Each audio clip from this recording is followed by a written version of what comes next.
recording now. So 98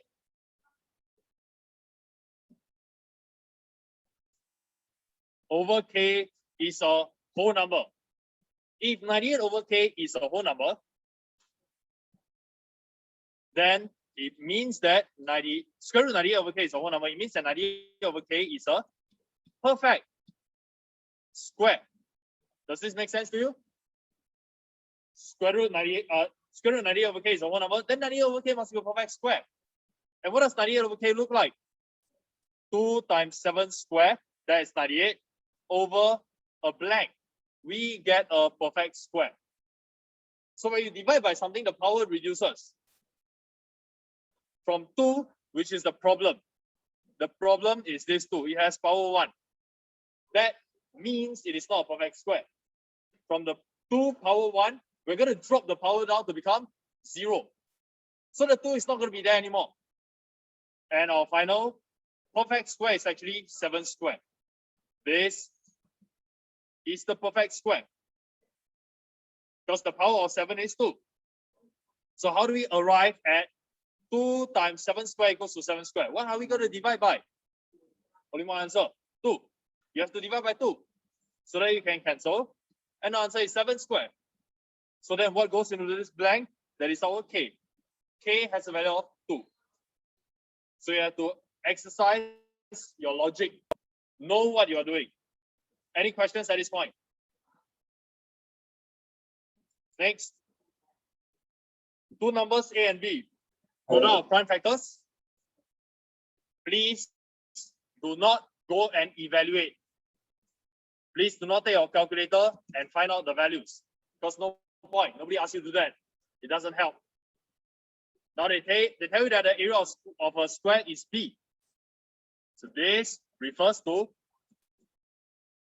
area of square. To find the length of a side, we'll need to square root. So leave it in index notation. When you square root this number, you get 2 times 3 squared times 5 cubed. What happened to all the powers? You see that power divided by 2 becomes 1, 4 divided by 2 becomes 2, 5 divided by 2 becomes 3. Oh, sorry, 6 divided by 2 becomes 3. So all the powers are divided by 2. Just you look very engrossed. This is a hard copy piece of work. It shouldn't be anything that you're looking at on your iPad. Part B, the volume is A cubed. Find the total surface area of the cube, leave your answer in index notation. Now, if part A, if A refers to volume, it means that I can find the side of the cube by taking a cube root. So when you cube root 2 power 3, you get power 1. 9 becomes 3, 12 becomes 4. What we did is simply to divide the power by 3. For a cube root, you divide the power by 3. For square root, you divide the power by 2. And you get the answer. This is the length for one side. To find the total surface area, you need the area for one square. So you need to square this. When you square 2 times 5 cubed times 7 power 4, we are multiplying all the powers by 2. From 1 to get 2. From 3 to 6, 4 to 8. We are multiplying the powers by 2 when we are doing a square. Then for 6 sides, 6 squares, you multiply by 6, which is 2 times 3. You cannot just write 6 because 6 is not in index notation, which is what the question wanted. So you have to leave it as 2 times 3. And you pair it up. Instead of 2 square, now we have 2 cube. Instead of just multiply by 5 power 6 and 7 power 8, we have another 3 as another factor. So our area in prime factor is as such. You arrange them from the smallest to the biggest and then put in the powers. Any questions? Yes. Which one?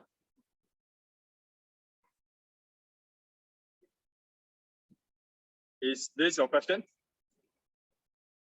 Why is it power 3? Yeah, because there's another 2 at the back.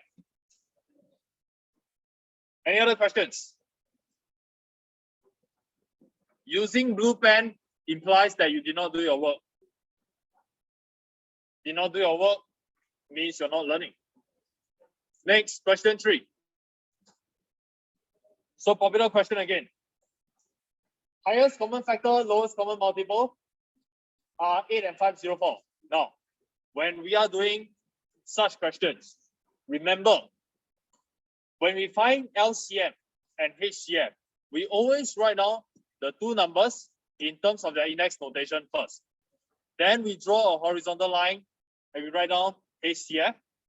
And when we write HCF, we are looking for common factors that we put down. When we look for LCM, we are greedy. We grab everything that we see from the two numbers. So now instead of giving us the number straight away, they gave us the HCF instead. So let's see what clues we can come up with. Let us start with the HCF. If they say that the HCF is 8, you break it down into the index notation.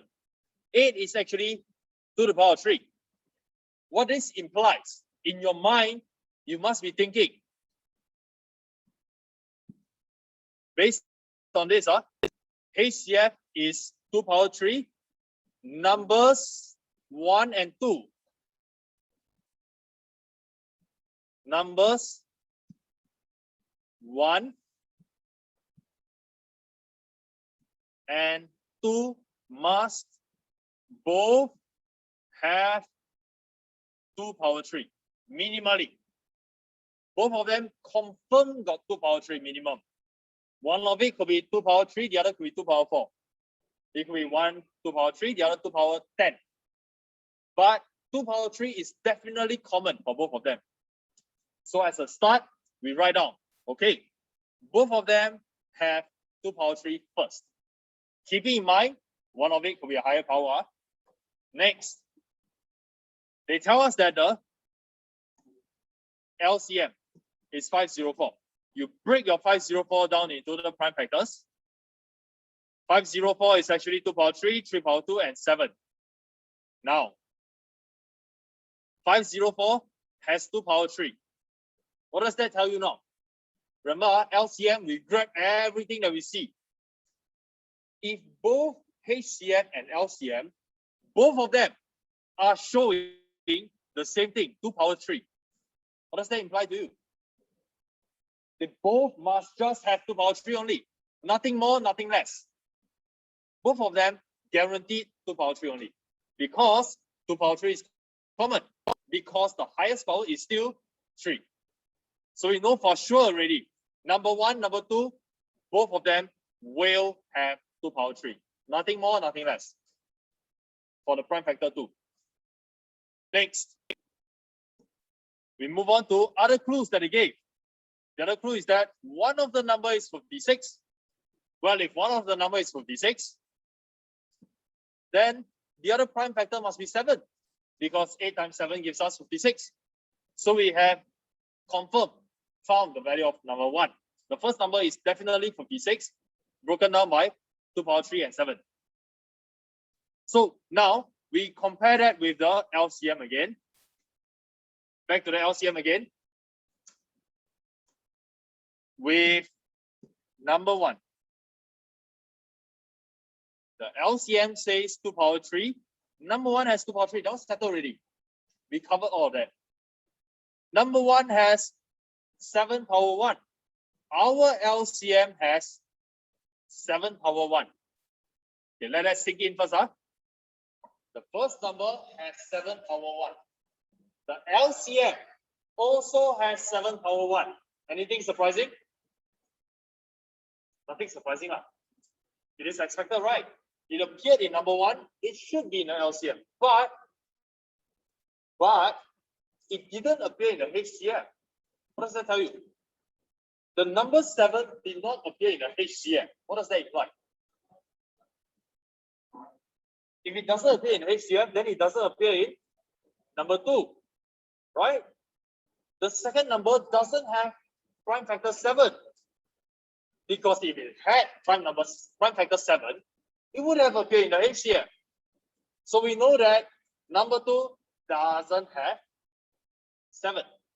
Okay, so now let's go back to LCM again. LCM has 3 power 2. Now, is this 3 power 2 found in number 1?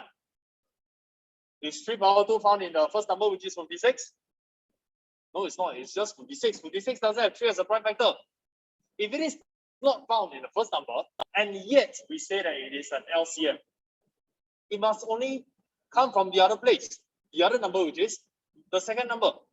The second number must have 3 power 2. And therefore, we have solved the puzzle. With these two numbers, 56 and 72, we will get the following highest common factor of 8. 2 power 3 is the only factor that is common. And now with these two numbers, 56 and 72, we find the LCM. We still get 2 power 3. We get 3 square, and we get 7. And that guarantees us that the other number must be 72, and our working is correct. So 72. A lot of logic involved. Why it's like a puzzle that you can solve. Next, 3 traffic lights. 3 traffic lights turn red at regular intervals 60, 70, 78. When you see this type of question, you must remember, hey, very familiar, right? Very familiar question. If it is familiar, it means it is popular. If it is popular, high chance it will be tested again. Knowing that there's a high chance it is tested again, and yet choosing not to learn, that is not very wise. Knowing that there's a high chance it is tested, but you choose not to learn, it is not wise. So if you still don't know how to do it, first step, write all of them in index notation. What we are looking for is the LCM. So when we see this sentence, in your mind, find LCM straight away. Confirm. And the LCM is 1 hour 31 minutes. Since it starts at 8:30, you get 10:01 a.m. Sorry? 10:01, you don't have to write the age. You want to write? Can. Don't write, also can. Next. Numbers that are represented on the number line. Can I just self-mark? I have nothing to teach over here. It is just in ascending order.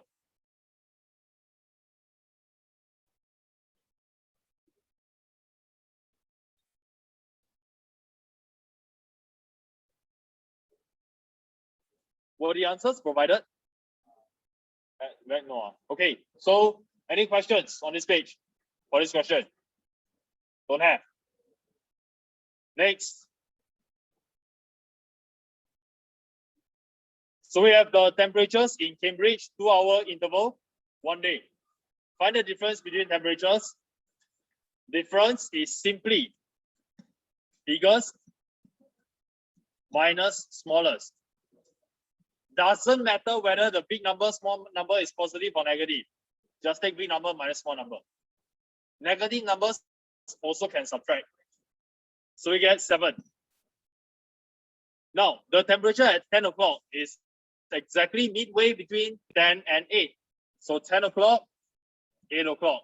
What is in the middle of 4 and -2? So when we say midway, your notes that you should be writing, average. What is in the middle is considered the average. So the average of these two numbers, 4 and -2, the average will be our temperature at 10 o'clock. How to find average? In primary school, your teacher told you, you add everything up. Did your teacher say subtract? No, your teacher said add. We do the same thing. 4 plus the other number, which is -2. Don't worry, you can add negative numbers. And you divide by 2, you get 1 as the answer. Fractions are equal distance apart. Find the values of each of these fractions. Okay. So here if they are equally spaced apart, how many gaps do you see? This is 1 gap, 2 gaps, 3 gaps, 4 gaps, right? 4 gaps. What is the size of one of these gaps? You can find out. Find the difference. Half minus 1/4. You get 1/4. Now, 4 of these gaps. 4 gaps represent 1/4. What about 1 gap? Represents 1/16. So you just add 1/16, 1/16, 1/16, 1/16. That is one way to do it. The other way is to find the average. Find the center number first. What is the number in the middle? Take 1/4 plus half divided by 2. You get 3/8. Once you get the middle number, 3/8. Once you have this, and you have 1/4, find the middle number again. In middle, average again. Once you've done that, find the middle number again for these two. You get 7/16.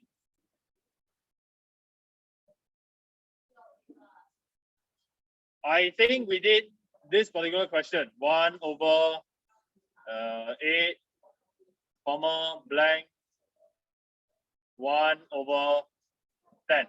What is in the middle? If they are spaced equally apart.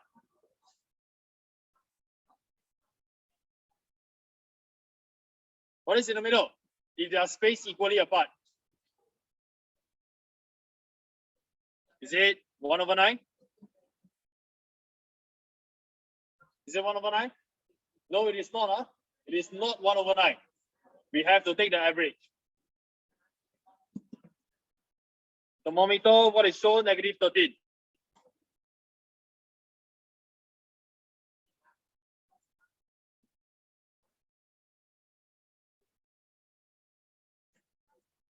(335). Oh, B. Okay, anybody needs to go through part B? Need, raise your hand. No need, don't waste time. Part B, 35 degrees. Of course, if you didn't do the work, you wouldn't know whether you know how to do or not. Then it's up to yourself during the exam already. Need? Wait,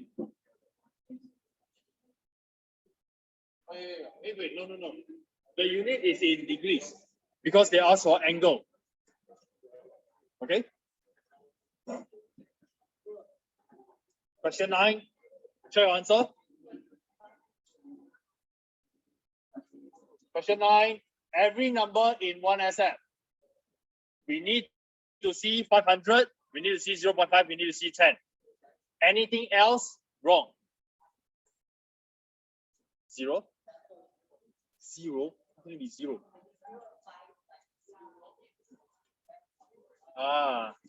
5 times 0. You give me $25, I'll give you $0. Very similar, all right. Next, question 10. 0.20.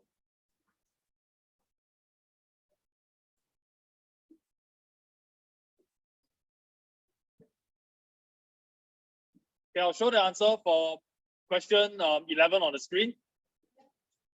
You can do our corrections by yourself. Very self-explanatory.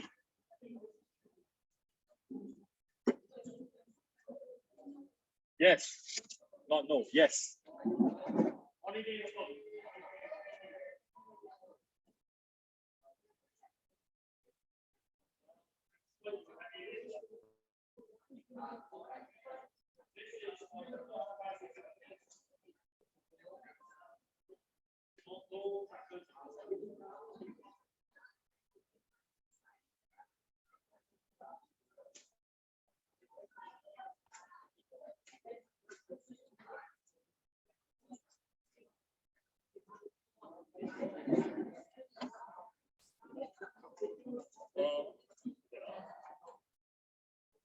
Yeah, you can start now. I'm not going to go ahead.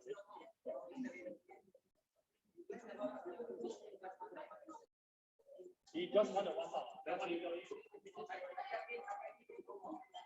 Yes, correct answer. Okay, what is just distributed to you is your weekend holiday homework. So together with the rest of what we just went through, and let's bring back on Monday.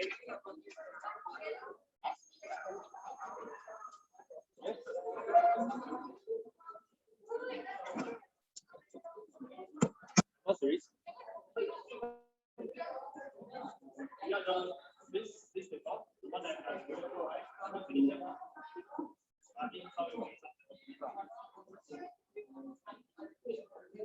First 10.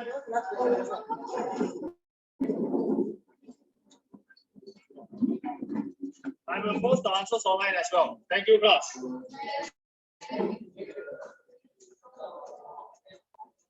Have a nice day.